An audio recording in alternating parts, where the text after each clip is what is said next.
तो hi everyone, मैं सूरज दुबे आप सभी का वेलकम करता हूं आप सभी के प्यारे से खूबसूरत से चैनल पे जिसका नाम है जेआर कॉलेज। आप सभी के लिए एक और नया वीडियो नया अपडेट आ चुका है। एक नया वीडियो नया करियर गाइडेंस से लेके मैं आ चुका हूं जिसका नाम है बैफ।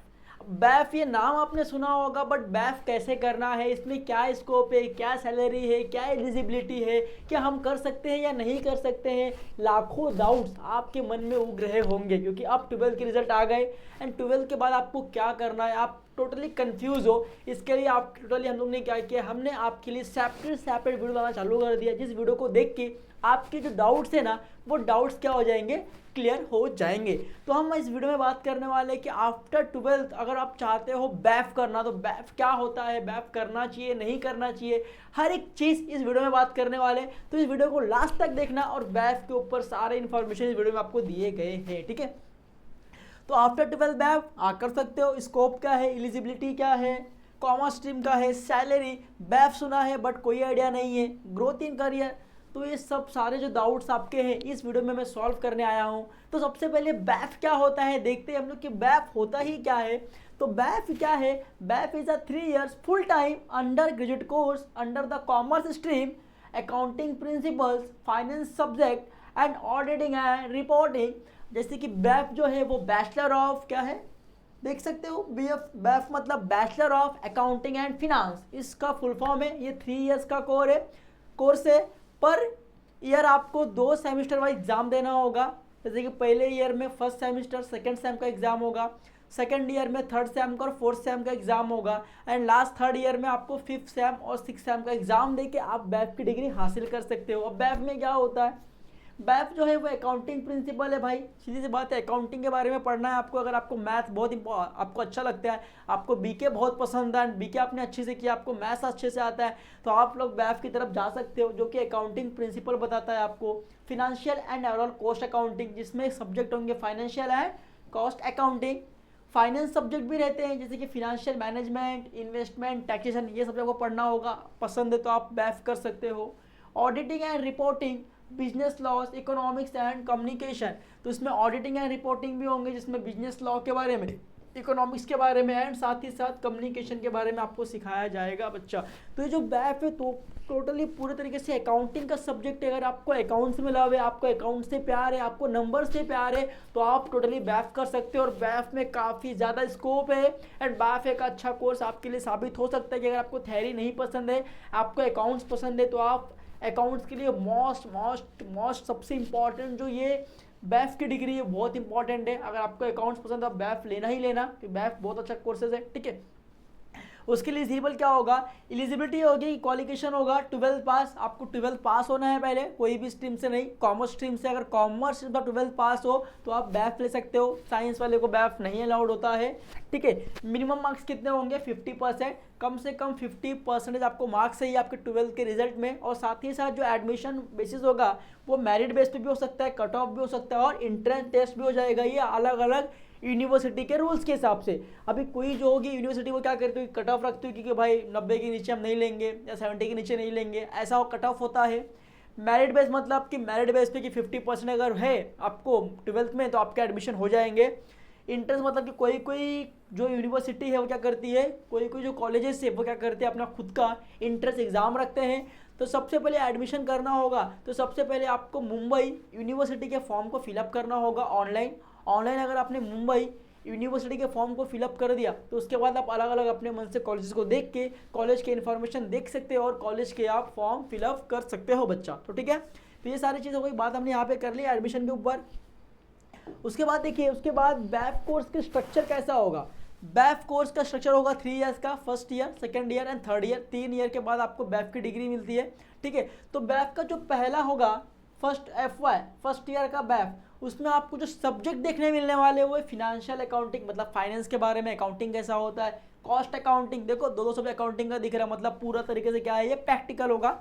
उसके बाद में इकोनॉमिक्स सबने मिलेगा आपको, साथ ही साथ बिजनेस कम्युनिकेशन सीखने मिलेगा, साथ ही साथ commerce, buying and selling of goods and exchange, ये सारे सब्जेक्ट आपको सीखने मिलने वाले हैं। एंड साथ ही फाउंडेशन कोर्स। तो फर्स्ट ईयर में आपको ये सारे जो सब्जेक्ट है वो मेजर आपको चीज़ सीखने मिलने वाले इस सब्जेक्ट से, कि मेजर चीज़ें क्या होती है बैफ में, किस तरीके से अकाउंटिंग चलता है, किस तरीके से कॉस्ट अकाउंटिंग होता है, किस तरीके से इकोनॉमी में लेन देन हो रहे, कॉमर्स क्या होता है, फाउंडेशन कोर्स कैसे है बैफ के, ये सारे सब सब्जेक्ट आपको फर्स्ट ईयर में ही सीखने मिलेगा और बहुत ज़्यादा आपको नॉलेज मिलने वाले है इस बैफ के फर्स्ट ईयर के प्रोग्राम में। अब सेकंड ईयर की मैं बात करूं तो सेकंड ईयर में सेम फिनेंशियल अकाउंटिंग सीखने मिलने वाला है आपको, थर्ड एंड फोर्थ ऑडिटिंग सीखने मिलने वाला है, टैक्सेशन सीखने मिलने वाला है, जो भी डायरेक्ट टैक्स, कौन सा डायरेक्ट टैक्स, उसके बाद बिजनेस लॉ सीखने मिलेगा, बिजनेस मैथमेटिक्स सीखने मिलेगा एंड फाउंडेशन कोर्स 2। तो फाउंडेशन कोर्स यहाँ पे भी है, यहाँ पे भी है, लॉ बिजनेस लॉ है भाई, यहाँ पे भी आपको सीखने मिलने वाला है, बिजनेस कम्युनिकेशन, यहाँ पे लॉ सीखोगे, मैथमेटिक्स पूरे तरीके से क्या है प्रैक्टिकल है, फाइनेंशियल अकाउंटिंग क्या है पूरे तरीके से प्रैक्टिकल है, तो थ्योरी बहुत कम है, पूरी चीज़ यहाँ पे क्या है प्रैक्टिकल ही है। तो अगर आपको प्रैक्टिकल करना पसंद है, सम्स वगैरह पसंद है, नंबर्स वगैरह पसंद है और टैक्स वगैरह में जाना चाहते हो तो आपके लिए बैफ एक अच्छा कोर्स साबित हो सकता है, ठीक है। तो ये सारे हो गए सेकेंड ईयर के बाद। अगर थर्ड ईयर की मैं बात करूँ तो सिंपल सी वही है, financial accounting, financial management, auditing, taxation, portfolio management, economics and project work. तो आपको 3 ईयर में कुछ इस तरीके से आपको चलना होगा। जब 3 ईयर में कुछ इस तरीके से आप चलोगे, ये आपका स्ट्रक्चर है और ऐसे ही आपको सीखने मिलने वाला, ये सारे सब्जेक्ट पढ़ने को मिलेगा, ये सारे सब्जेक्ट में से कुछ कुछ आपको इंपॉर्टेंट सीखने मिलेगा जो आपकी लाइफ में खुद को बदल देगा, आपको बदल देगा, एक अच्छे पोजीशन में ला देगा बच्चा। अगर इस सब्जेक्ट को आपने दिल से लगन से पढ़ लिया तो आई होप कि आप एक अच्छे लेवल पे होगे, पक्का है, ठीक है। उसके बाद अगर बात करूं करियर ऑप्शंस की, अगर मैं बैफ कर लेता हूं तो भाई मेरे पास क्या क्या करियर ऑप्शन है, क्या कुछ क्या नहीं है करियर ऑप्शन। हमारा क्या मेन तो वही होता है ना कि हमारे पास ऑप्शंस क्या है करियर में, क्या हम करियर में कुछ कर पाएंगे या नहीं कर पाएंगे, तो इसको भी लेके एक डाउट रहता है। तो देखो अगर आपने बैफ कंप्लीट कर लिया बच्चा तो आप अकाउंटेंट के फील्ड में कहीं पे भी जॉब कर सकते हो, private company, public company, bank, mutual fund, कहीं पे भी आप अकाउंटेंट के लिए जॉब कर सकते हो, आप एलिजिबल हो। फिर फाइनेंशियल एनालाइज, आप फाइनेंस को एनालाइज कर सकते हो, फाइनेंस को एनालाइज कर सकते हो, ये पोस्ट भी आपके लिए अच्छा है। ऑडिटर, ऑडिटिंग कर सकते हो। टैक्स कंसल्टेंट, टैक्स के बारे में किसी को भी कंसल्टेंट एडवाइजर बन सकते हो। इन्वेस्टमेंट बैंकर, बैंकर के आप इन्वेस्टमेंट बन सकते हो। साथ ही साथ क्रेडिट एनालाइज, जो क्रेडिट को एनालाइज करते हैं, सिविल स्कोर वगैरह आपने सुना होगा, ये सारी चीज़ कर सकते हो। और बैंक एग्जीक्यूटिव में भी काम कर सकते हो। मतलब आप अगर 12th आफ्टर 12th आपने बैफ किया और बैफ को अगर आप कंप्लीट कर लेते हो तो आपके पास करियर में इतने सारे ऑप्शन से आप इतने सारे प्लेटफॉर्म में खुद को साबित कर सकते हो, खुद को एक इंपॉर्टेंट रोल प्ले करा सकते हो, इन सारी जगह पे आप काम कर सकते हो और एक अच्छा खासा मुनाफा कमा सकते हो। तो आपके पास बैफ करने के बाद इतने सारे करियर ऑप्शन हैं आपके लिए, जॉब्स के लिए बच्चा, ठीक है।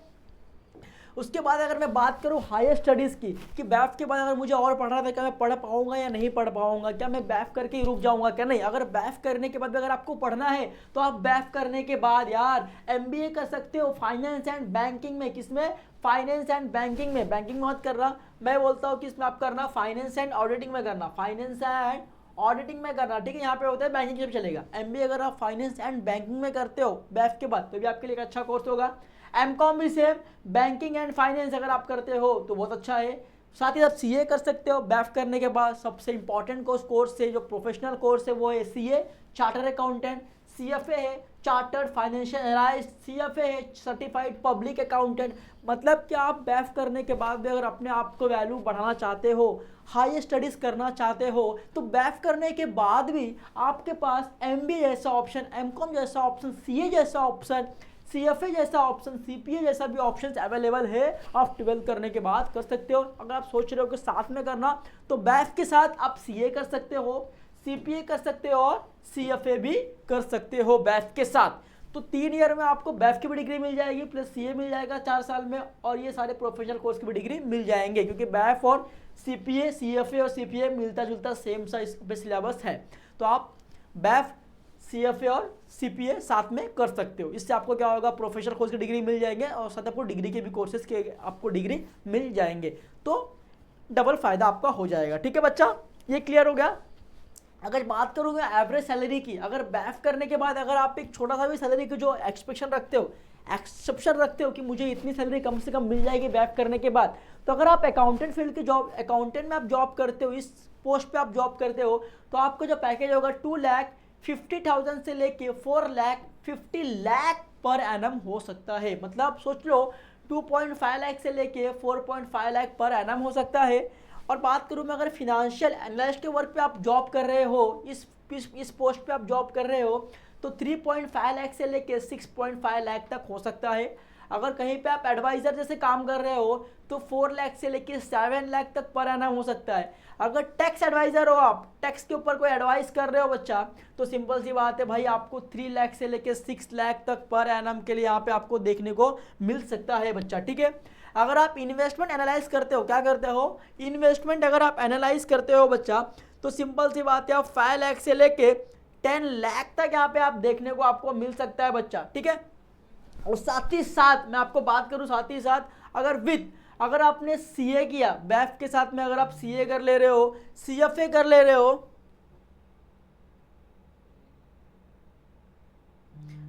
ठीक है, तो अगर आपने बैफ के साथ में सीए कर लिया, सीएफए कर लिया और एमबीए कर लिया बच्चा, तो सिंपल सी बात है यार, आपकी जो पैकेज है ना वो 8 लाख से स्टार्टिंग से 25 लाख प्लस 25 लाख प्लस जा सकते हो। ये बहुत बड़ी बात होती है कि अगर बैफ करने के बाद अगर आपने ये कोर्सेज कर लिया, सीए, सीएफए और एमबीए जैसे कोर्स, तो भाई आप 25 लाख सालाना कमा सकते हो। Depend upon you your skills, आपके पास स्किल्स कितना, आपने बैफ से क्या सीखा, आपने एमबीए में क्या सीखा, सीएफए में क्या सीखा, सीए में क्या सीखा, उस नॉलेज को यूज करके आप 25 लाख पर एनम भी कमा सकते हो बच्चों, ठीक है। ये हो गई सैलरी स्ट्रक्चर की। अब बात करते हैं टॉप कॉलेज मुंबई में। अगर मुंबई में कोई टॉप कॉलेज आप देख रहे हो तो आपके लिए HR college of commerce and economics, Jai Hind college, KC college, Mithibai college, Narsee Monjee college of commerce and economics and Rizvi college and Lala Lajpat Rai college, ये जो आपके 7 कॉलेज आपके लिए बेस्ट कॉलेज यहाँ पे अच्छे साबित हो सकते हैं बैफ को लेके। अगर आप बैफ करना चाहते हो तो अगर आप इन 7 कॉलेज से अगर बैफ करते हो तो खुद को एक वैल्यूएबल आदमी जरूर बनोगे बच्चा, एक कंफर्म श्योर है। तो ये जो 7 कॉलेज है हमारे मुंबई में, is the best of best college, ठीक है, क्लियर है। चलो उसके बाद हु शुड चूज बैफ, किसको बैफ चूज करना चाहिए भाई। अगर पहला जो ऑप्शन है you loves numbers, analyses, finance and tax, अगर आपको नंबर्स पता है, आप एनालाइज करना जानते हो और आपको फाइनेंस और टैक्स में अगर आपको घुसना है, जानना है, उस फील्ड में जॉब करना है, तो आप लोग बैफ कर सकते हो बच्चा, ठीक है। फिर क्या है, प्लानिंग फॉर सीए, अगर आप प्लानिंग कर रहे हो सीए करने का, सीएफए करने का, एमबीए करने का और एमकॉम करने का और साथ ही साथ सीएमए करने का, तो अगर ये सारे कोर्सेज के आपके मन में अगर प्लानिंग चल रही है तो आपको बैफ की तरफ जाना चाहिए, श्योर है, जरूर से जाना चाहिए, ठीक है। नेक्स्ट क्या बोला, इंटरेस्टेड इन कॉर्पोरेट जॉब्स, अगर आप कॉर्पोरेट जॉब्स के लिए इंटरेस्टेड हो तो आपके लिए बैफ एक अच्छा करियर ऑप्शन साबित हो सकता है। एमएनसी मतलब मल्टीनेशनल कंपनीज, अगर मल्टीनेशनल कंपनीज में भी आपको काम करना है तो आपके लिए बैफ is a very very very very important role play कर सकता है भाई। साथ ही साथ टैक्स फील्ड में अगर जॉब करना है, टैक्सेशन में घुसना चाहते हो तो भाई बैफ आपके लिए बहुत बेस्ट होगा। एंड साथ ही साथ कंसल्टिंग फर्म, अगर किसी फर्म को आप कंसल्ट करना चाहते हो, एडवाइस देना चाहते हो, तो भाई इज द बैफ is the very very very very important role play in your life. तो बैफ करने के बाद अच्छा पैकेज देख लिया, अच्छा करियर ऑप्शंस देख लिए एंड बैफ के साथ में हायर स्टडी कैसे करना है ये भी देख लिए। तो आई होप कि इस वीडियो से बैफ के आपके सारे जो डाउट्स हो गए होंगे क्लियर हो गए होंगे। और अगर ये वीडियो आपको पसंद आया है तो वीडियो को लाइक करना, सब्सक्राइब करना हमारे चैनल को, और हमारे कमेंट के नीचे एक हमारे मेहनत के लिए, हमारे एफर्ट्स के लिए एक प्यारा सा कमेंट जरूर देना और इस वीडियो को आपके सारे दोस्तों में शेयर करना ताकि इनको भी बैफ से जो रिलेटेड डाउट्स थे वो क्लियर हो जाए और सभी लोग एक अच्छे तरीके से आगे बढ़ पाए। तो आई होप कि इस वीडियो से आपको बहुत ज़्यादा हेल्प हुआ होगा। तब तक के लिए बाय बाय, मिलते हैं नेक्स्ट वीडियो में। ऐसे ही कुछ कोर्सेज के साथ आप लोगों के लिए आते रहेंगे। बस वीडियो को लाइक करते रहना, सब्सक्राइब करके रखना कि कोई भी अगर वीडियोज आए तो सबसे पहले नोटिफिकेशन आपको मिल जाए उस वीडियोज़ का। तो इस चैनल को सब्सक्राइब जरूर से करना है बच्चा, ठीक है। Bye bye, take care.